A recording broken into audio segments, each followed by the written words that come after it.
Have you ever wondered how there's people out there that manage to get really strong whilst also being able to improve in their cardio by running longer and longer distances faster and faster? Well, let's find out how they do it.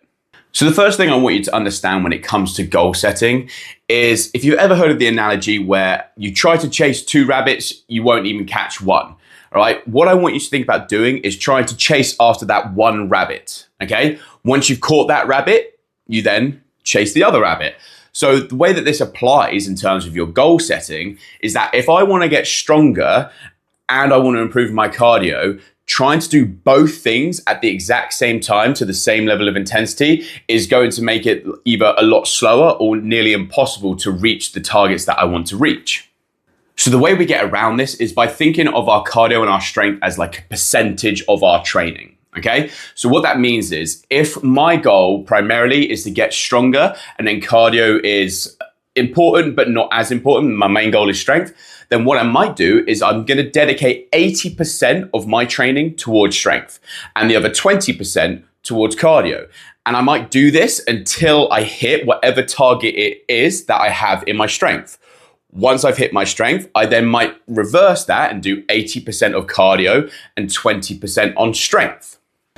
Now, the way you work on those percentages can vary from person to person. I think 80-20 is a good target to aim for, 8% strength, 20% cardio if your main priority is strength, and obviously doing the reverse if your main priority is cardio.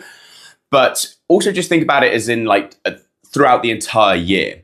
If my goal in summer, because obviously when it's hot, I want to go run outside. If my goal in summer is to improve in my cardio, then I will dedicate 80% of my time during summer to the cardio and then 20% strength. And then as it gets a little bit colder, maybe I want to go 60% cardio and then 40% strength. And then when it comes to winter, when I don't really want to be running outside that much, then maybe that's when I go 80% and towards strength and 20% towards cardio.